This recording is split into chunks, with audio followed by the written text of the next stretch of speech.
Harga emas sering dianggap sebagai indikator paling jujur dari kondisi dunia. Ia tidak berbicara dengan kata-kata, tapi dengan pergerakan.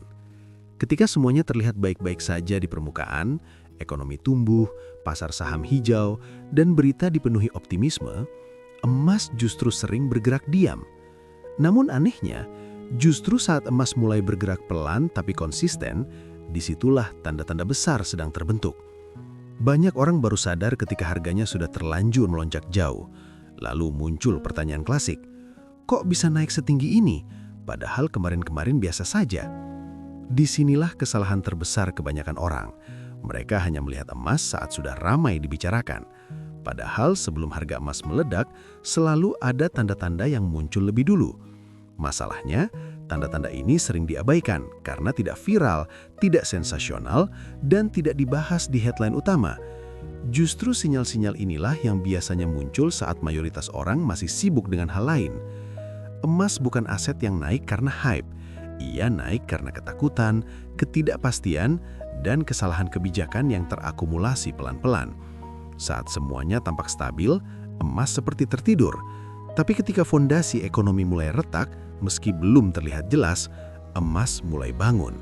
Dan begitu bangun sepenuhnya, pergerakannya jarang memberi waktu bagi mereka yang terlambat. Salah satu tanda yang paling sering diabaikan adalah perubahan sikap bank sentral. Banyak orang mengira harga emas hanya dipengaruhi oleh permintaan perhiasan atau investor retail. Padahal pemain terbesarnya justru lembaga yang jarang disorot, bank sentral. Ketika bank sentral di berbagai negara mulai menambah cadangan emasnya, itu bukan keputusan emosional, itu sinyal. Mereka tidak mengejar cuan jangka pendek, mereka sedang bersiap menghadapi sesuatu. Masalahnya, akumulasi emas oleh bank sentral jarang diberitakan dengan nada serius. Biasanya hanya muncul sebagai berita kecil di halaman ekonomi, tanpa drama. Padahal sejarah menunjukkan, setiap kali bank sentral agresif membeli emas, dunia sedang memasuki fase yang tidak nyaman. Bisa soal inflasi yang sulit dikendalikan, pelemahan mata uang, atau ketegangan geopolitik yang berpotensi panjang. Tanda berikutnya yang sering dianggap sepele adalah melemahnya kepercayaan terhadap mata uang, terutama mata uang utama dunia. Banyak orang berpikir selama masih bisa transaksi dan gaji tetap dibayar, maka mata uang baik-baik saja. Padahal kepercayaan tidak runtuh dalam sehari, ia terikis pelan-pelan. Nilai uang bisa terlihat stabil secara nominal, tapi daya belinya terus menyusut. Harga barang naik, biaya hidup meningkat, tapi angka gaji seolah tidak kemana-mana. Di fase seperti ini, emas biasanya belum melonjak drastis. Ia bergerak perlahan, kadang naik sedikit lalu turun lagi. Banyak orang menganggapnya tidak menarik, tapi justru pola ini sering menjadi fase akumulasi sebelum lonjakan besar. Saat kepercayaan terhadap uang kertas benar-benar goyah, emas tidak lagi bergerak pelan, ia melonjak. Ada juga tanda yang sering dianggap bukan urusan emas, padahal sangat berkaitan. Utang global. Dunia modern berdiri di atas utang. Selama ekonomi tumbuh dan bunga terkendali, utang terlihat aman. Tapi ketika bunga mulai naik, cicilan membengkak dan pertumbuhan melambat, utang berubah menjadi beban. Negara, perusahaan, bahkan individu mulai tertekan. Dalam kondisi seperti ini, pemerintah sering berada di persimpangan sulit. Mengetatkan kebijakan berisiko memperlambat ekonomi. Melonggarkan kebijakan berisiko memicu inflasi. Apapun pilihannya, selalu ada konsekuensinya. Dan di tengah kebingungan ini, emas kembali memainkan perannya sebagai aset lindung nilai. Bukan karena emas sempurna, tapi karena ia tidak bisa dicetak semaunya. Banyak orang menunggu krisis besar untuk membeli emas, padahal saat krisis sudah jelas terlihat, harga emas biasanya sudah lebih dulu naik. Media baru ramai membahas emas setelah lonjakannya terjadi. Influencer mulai membicarakannya. Grup-grup investasi mulai heboh. Sayangnya di titik itu, resiko justru lebih besar bagi pembeli baru. Sinyal lain yang jarang disadari adalah pergerakan emas yang naik meski pasar saham juga naik. Secara teori, emas sering dianggap lawan dari saham. Saat saham naik, harusnya emas turun. Tapi ketika dua-duanya naik bersamaan, itu pertanda ada sesuatu yang tidak biasa. Biasanya ini menunjukkan likuiditas berlebih di sistem keuangan. Uang terlalu banyak mencari tempat berlindung sekaligus peluang. Kondisi seperti ini sering disalahartikan sebagai semuanya baik-baik saja, padahal justru sebaliknya. Ini seperti balon yang terus ditiup. Semakin lama dibiarkan, semakin besar potensi pecahnya. Dan ketika balon itu pecah, emas jarang tertinggal. Di titik ini, penting untuk diingat, emas tidak memberi sinyal dengan teriakan, ia berbisik. Masalahnya banyak orang baru mendengar saat sudah menjadi teriakan. Mereka mengabaikan bisikan-bisikan awal karena terlihat membosankan, lambat, dan tidak memberi sensasi. Kalau sejauh ini kamu merasa topik seperti ini jarang dibahas secara jujur dan mendalam, pastikan kamu sudah menekan tombol subscribe supaya tidak ketinggalan pembahasan penting lainnya tentang keuangan, aset, dan realita ekonomi yang sering luput dari perhatian banyak orang. Banyak investor pemula berpikir emas hanya cocok untuk orang tua atau mereka yang takut resiko. Padahal emas justru sering menjadi alat lindung nilai bagi mereka yang memahami siklus. Orang-orang yang benar-benar besar dan sabar jarang membeli emas saat semua orang membicarakannya. Mereka membeli saat tidak ada yang peduli. Di bagian selanjutnya, kita akan membahas tanda-tanda lanjutan yang lebih halus, tapi justru sering muncul sebelum lonjakan besar terjadi. Tanda yang sering dianggap tidak penting oleh kebanyakan orang, namun berulang kali muncul dalam sejarah sebelum harga emas benar-benar meledak. Dan sebelum kamu lanjut ke bagian berikutnya nanti, pastikan kamu tetap mengikuti channel ini sampai akhir video, karena di penutup nanti ada ajakan penting yang sering diabaikan, tapi bisa menentukan bagaimana kamu memposisikan diri saat harga emas benar-benar bergerak agresif. Salah satu tanda paling halus namun sangat kuat sebelum harga emas meledak adalah perubahan narasi. Bukan angka, bukan grafik, tapi cara orang berbicara tentang ekonomi. Saat ekonomi benar-benar sehat, narasinya sederhana. Pertumbuhan, peluang, ekspansi. Namun ketika mulai ada masalah, narasi berubah menjadi masih aman, terkendali, dan sementara. Kata-kata ini terdengar menenangkan, tapi justru sering muncul ketika fondasi mulai rapuh. Menariknya, emas sering merespons perubahan narasi ini lebih cepat dibanding mayoritas investor. Ketika para pejabat dan pakar ekonomi mulai sering menambahkan kata sementara atau tidak perlu khawatir, emas perlahan bergerak naik. Bukan karena pasar panik, tapi karena pelaku besar membaca ketidakyakinan di balik kata-kata tersebut. Ketika kepercayaan harus terus diulang lewat pernyataan, biasanya kepercayaan itu sudah mulai goyah. Tanda berikutnya yang kerap diabaikan adalah ketidaksinkronan data ekonomi. Di satu sisi, data resmi menunjukkan pertumbuhan. Di sisi lain, masyarakat merasakan tekanan biaya hidup. Harga kebutuhan pokok naik, biaya pendidikan meningkat, layanan kesehatan makin mahal, tapi statistik inflasi terlihat jinak. Kesenjangan antara data dan realita inilah yang sering menjadi pemicu pergerakan emas. Emas tidak peduli pada laporan resmi, ia merespons tekanan nyata di lapangan. Ketika daya beli masyarakat menurun, meski data ekonomi terlihat baik, emas mulai menarik perhatian mereka yang ingin melindungi nilai kekayaannya.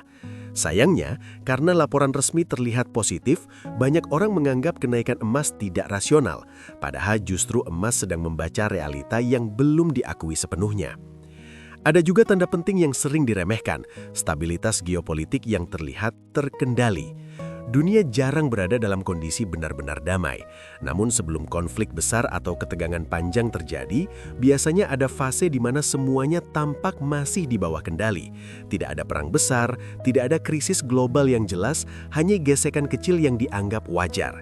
Di fase ini, emas sering mulai naik perlahan. Banyak yang menganggapnya hanya fluktuasi biasa, tapi sejarah menunjukkan emas hampir selalu bergerak lebih dulu sebelum ketegangan benar-benar terasa oleh publik luas. Ketika konflik sudah muncul di headline utama, harga emas seringkali sudah berada jauh lebih tinggi dibanding fase awal. Tanda selanjutnya adalah perilaku investor besar yang mulai defensif meski tidak terang-terangan. Mereka tidak menjual semua aset beresiko sekaligus. Mereka hanya mengurangi exposure, memperbesar porsi aset aman, dan memperlambat agresivitas. Dari luar, portofolio terlihat normal, tapi di dalamnya perlahan terjadi pergeseran. Emas menjadi bagian penting dari pergeseran ini. Namun karena pergerakannya tidak eksplosif di awal, banyak investor retail tidak menyadarinya. Mereka masih fokus mengejar aset yang sedang naik cepat, tanpa melihat bahwa uang besar mulai bergerak ke tempat yang lebih sunyi. Ada pula tanda psikologis yang sering luput, meningkatnya kelelahan finansial. Orang masih bekerja, bisnis masih berjalan, tapi secara mental banyak yang merasa tertekan. Pendapatan terasa cepat habis, tabungan sulit bertambah, utang terasa makin berat. Kondisi ini jarang dianggap sinyal ekonomi, padahal sangat penting. Ketika kelelahan finansial meluas, kepercayaan terhadap sistem mulai menurun meski tidak diucapkan secara terbuka. Dalam kondisi seperti ini, emas sering dipilih bukan untuk mencari keuntungan besar, tapi untuk rasa aman. Dan ketika rasa aman menjadi motivasi pasar, emas hampir selalu diuntungkan. Banyak orang keliru mengira harga emas meledak secara tiba-tiba, padahal hampir tidak pernah tiba-tiba. Selalu ada fase persiapan yang panjang. Fase ini membosankan, tidak ada lonjakan dramatis, grafik terlihat datar atau naik turun tipis. Justru di fase inilah emas paling sering diabaikan. Masalahnya, manusia cenderung mencari validasi sosial. Kita merasa lebih aman membeli sesuatu ketika banyak orang lain membicarakannya. Emas jarang memberi validasi sosial di fase awal. Ia baru ramai dibicarakan ketika sudah naik tinggi. Disitulah banyak orang masuk bukan sebagai pelindung nilai, tapi sebagai pengejar momentum.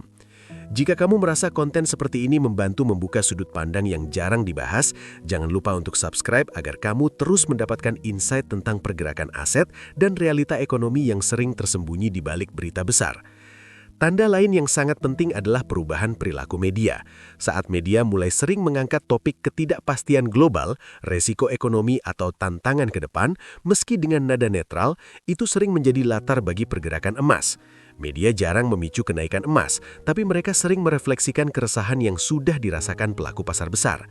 Namun karena topiknya disajikan sebagai analisis bukan alarm, banyak orang menganggapnya sekedar opini. Padahal akumulasi narasi semacam ini hampir selalu mendahului pergeseran besar dalam harga emas. Yang paling menarik, emas sering naik tanpa alasan yang jelas bagi publik. Tidak ada krisis, tidak ada berita buruk besar, tapi harganya perlahan naik. Di fase ini, komentar yang sering muncul adalah, "Kenapa emas naik ya?" Pertanyaan ini sendiri sebenarnya adalah tanda, karena ketika alasan belum jelas, biasanya resiko belum sepenuhnya muncul ke permukaan. Begitu alasan itu menjadi jelas bagi semua orang, emas jarang memberi harga murah lagi. Ia sudah menyesuaikan diri dengan realita baru. Mereka yang menunggu kepastian biasanya harus membayar lebih mahal. Di bagian selanjutnya kita akan membahas kesalahan-kesalahan fatal yang sering dilakukan orang, serta mengapa banyak orang justru gagal memanfaatkan momen sebelum harga emas benar-benar meledak meskipun tanda-tandanya sudah ada di depan mata. Kesalahan terbesar yang paling sering terjadi ketika tanda-tanda awal kenaikan emas mulai muncul adalah menunggu kepastian. Banyak orang berpikir keputusan finansial yang baik harus menunggu semua jelas. Mereka ingin menunggu berita resmi, konfirmasi dari banyak sumber, atau bahkan pengakuan publik bahwa, ya, sekarang memang saatnya emas naik. Padahal dalam dunia aset, kepastian biasanya datang ketika peluang sudah jauh berkurang. Emas bergerak berdasarkan ekspektasi, bukan realita yang sudah terjadi. Ketika krisis benar-benar diumumkan, ketika inflasi sudah diakui sebagai masalah serius, atau ketika pasar saham sudah jatuh dalam-dalam, emas biasanya sudah lebih dulu menyesuaikan diri. Mereka yang menunggu kepastian seringkali masuk di fase euforia, bukan fase persiapan. Kesalahan berikutnya adalah melihat emas hanya sebagai alat spekulasi.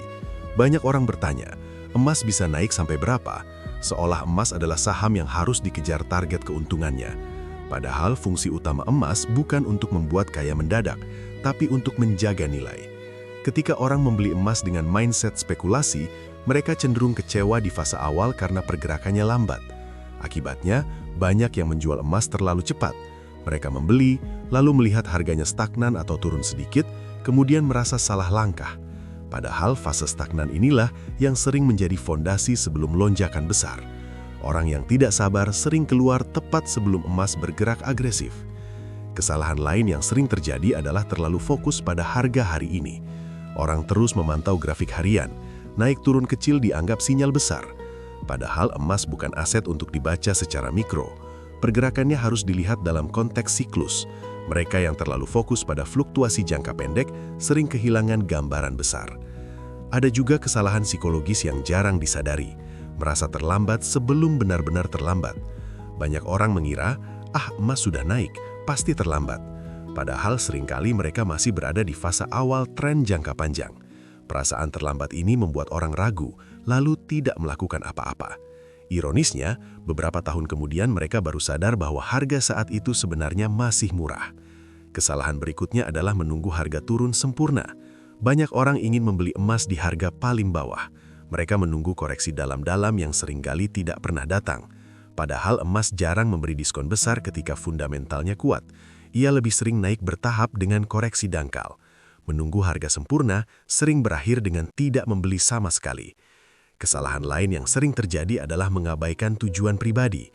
Banyak orang membeli emas hanya karena orang lain membicarakannya.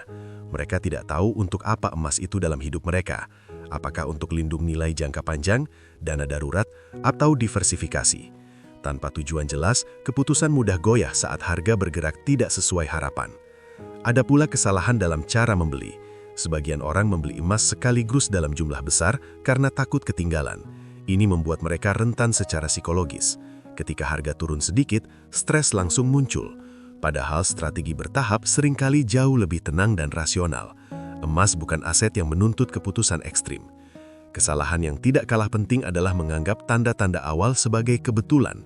Banyak orang melihat 1-2 sinyal, lalu berkata, ini cuma sementara. Mereka tidak melihat pola berulang. Padahal emas bergerak berdasarkan akumulasi banyak faktor kecil, bukan satu peristiwa besar. Ketika banyak tanda kecil muncul bersamaan, itulah yang seharusnya diperhatikan. Ada juga kecenderungan membandingkan emas dengan aset yang sedang populer. Saat kripto, saham tertentu, atau instrumen lain sedang naik cepat, emas terlihat membosankan. Banyak orang memindahkan dana dari emas ke aset yang lebih agresif, mengejar keuntungan cepat. Masalahnya ketika kondisi berbalik, emas seringkali sudah naik, sementara aset agresif justru jatuh. Kesalahan lain yang sering terjadi adalah salah memahami peran risiko. Banyak orang berpikir emas adalah aset tanpa risiko. Padahal emas tetap bisa turun, namun risikonya berbeda. Risiko emas lebih kepada fluktuasi harga, bukan kehilangan nilai secara struktural seperti inflasi atau kebijakan moneter ekstrim. Salah memahami risiko membuat orang bereaksi berlebihan terhadap pergerakan kecil. Ada juga kesalahan dalam mengandalkan satu sumber informasi. Banyak orang hanya mengikuti satu analis, satu influencer, atau satu media. Ketika sumber itu berubah pandangan, mereka ikut goyah. Padahal memahami emas membutuhkan sudut pandang luas. Emas dipengaruhi oleh ekonomi, politik, psikologi, dan sejarah. Tidak cukup melihat satu grafik atau satu opini. Kesalahan berikutnya adalah menganggap emas hanya relevan saat krisis. Padahal emas sering naik jauh sebelum krisis terlihat jelas. Menunggu krisis sama saja dengan menunggu harga mahal. Orang yang benar-benar memahami peran emas justru memposisikan diri sebelum situasi memburuk. Jika sejauh ini kamu merasa sering melakukan satu atau beberapa kesalahan tadi, kamu tidak sendirian. Mayoritas orang mengalaminya, dan itulah mengapa sebagian besar orang selalu merasa terlambat saat harga emas sudah meledak. Bukan karena tanda-tandanya tidak ada, tapi karena cara kita merespons tanda-tanda itu yang keliru. Konten seperti ini dibuat agar kamu bisa melihat pola lebih jernih, bukan sekedar mengikuti emosi pasar. Jadi pastikan kamu sudah subscribe supaya kamu tidak terus mengulangi kesalahan yang sama setiap kali siklus berulang. Di bagian terakhir nanti, kita akan membahas bagaimana cara memposisikan diri secara mental dan strategis saat tanda-tanda ini mulai muncul, tanpa perlu panik, tanpa perlu menebak-nebak puncak atau dasar, dan tanpa terjebak euforia ketika harga emas benar-benar meledak. Memposisikan diri dengan tepat saat tanda-tanda awal kenaikan emas mulai muncul bukan soal menjadi paling cepat atau paling pintar. Ini soal menjadi paling tenang. Kebanyakan orang justru membuat keputusan terburuk ketika emosi ikut campur. Takut ketinggalan, takut salah, atau takut rugi. Padahal emas tidak menuntut reaksi ekstrim. Ia menuntut konsistensi dan kesadaran. Langkah pertama yang sering diabaikan adalah memahami peran emas dalam hidup, bukan dalam pasar. Emas bukan jawaban untuk semua masalah keuangan, tapi ia bisa menjadi fondasi yang membuat keputusan lain lebih stabil. Ketika seseorang tahu bahwa sebagian nilainya terlindungi, ia tidak mudah panik melihat berita buruk atau fluktuasi aset lain. Banyak orang bertanya, kapan waktu terbaik membeli emas? Pertanyaan ini sering salah arah. Waktu terbaik bukan satu titik spesifik di grafik. Waktu terbaik adalah ketika seseorang mulai menyadari bahwa dunia tidak selalu berjalan sesuai rencana dan sistem keuangan tidak selalu berpihak pada individu. Kesadaran ini sering muncul jauh sebelum harga emas ramai dibicarakan. Memposisikan diri juga berarti menerima bahwa emas tidak selalu bergerak cepat. Ada fase panjang di mana emas terasa membosankan. Di fase ini, justru kesabaran diuji. Mereka yang tahan biasanya adalah mereka yang punya tujuan jelas, bukan sekedar harapan keuntungan.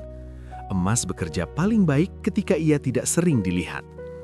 Penting juga untuk memahami bahwa emas tidak perlu mendominasi segalanya. Banyak kesalahan terjadi karena orang berpikir harus all in, padahal keseimbangan jauh lebih penting. Emas berfungsi sebagai penyeimbang, bukan pengganti semua aset. Dengan keseimbangan, seseorang bisa bertahan di berbagai kondisi tanpa harus menebak arah pasar secara ekstrim. Saat tanda-tanda awal muncul, hal paling rasional justru bukan bertindak agresif, tapi menyiapkan mental. Bersiap menghadapi skenario yang mungkin tidak nyaman, inflasi yang lebih lama, ketidakpastian global, atau perubahan kebijakan yang berdampak luas. Emas membantu, tapi mental yang siap jauh lebih menentukan. Banyak orang menunda karena merasa nominalnya kecil. Mereka berpikir, segini tidak ada artinya. Padahal konsistensi jauh lebih penting daripada besar kecilnya nominal. Emas tidak melihat jumlah, ia melihat waktu. Akumulasi kecil yang konsisten seringkali jauh lebih efektif daripada keputusan besar yang impulsif. Ada juga hal penting yang jarang dibahas, rasa cukup. Ketika harga emas mulai naik signifikan, godaan untuk terus menambah sering muncul. Disinilah disiplin diuji. Memahami kapan cukup, kapan menahan diri adalah bagian dari strategi. Emas bukan lomba cepat, tapi perjalanan panjang. Saat harga emas benar-benar meledak, reaksi publik biasanya seragam. Media ramai, percakapan meningkat, dan banyak orang baru tertarik. Di fase ini, peran terbesar emas seringkali sudah tercapai. Ia sudah melindungi nilai saat ketidakpastian meningkat. Keputusan di fase ini harus jauh lebih hati-hati, bukan reaktif. Yang sering dilupakan, emas juga memberi ruang berpikir. Ketika sebagian nilai aman, seseorang bisa mengambil keputusan lain dengan lebih rasional. Tidak terburu-buru, tidak tertekan. Ini adalah manfaat psikologis yang jarang dihitung tapi sangat nyata. Banyak orang mencari rumus pasti. Mereka ingin indikator yang selalu benar, padahal dunia nyata tidak bekerja seperti itu. Yang ada adalah pola, kecenderungan, dan probabilitas. Emas bergerak mengikuti pola ketidakpastian manusia. Selama manusia masih membuat kesalahan, emas akan tetap relevan. Hal terakhir yang penting adalah menyadari bahwa setiap siklus selalu terasa berbeda, tapi polanya mirip. Setiap kali harga emas meledak, selalu ada cerita bahwa kali ini berbeda. Namun ketika dilihat ke belakang, tanda-tandanya hampir selalu sama. Diabaikan, diremehkan, lalu disesali. Jika kamu sudah sampai di titik ini, berarti kamu bukan sekedar penasaran, tapi ingin memahami. Dan pemahaman selalu datang sebelum keputusan besar. Jadi pastikan kamu subscribe channel ini agar kamu terus mendapatkan perspektif jernih tentang keuangan, aset, dan cara berpikir yang tidak terjebak euforia maupun ketakutan. Karena pada akhirnya, emas bukan soal logam mulia. Ia adalah cermin dari kepercayaan. Ketika kepercayaan goyah, emas bersinar. Bukan karena emas berubah, tapi karena dunia di sekitarnya yang berubah. Dan mereka yang memahami tanda-tandanya lebih awal tidak perlu panik saat harga emas benar-benar meledak.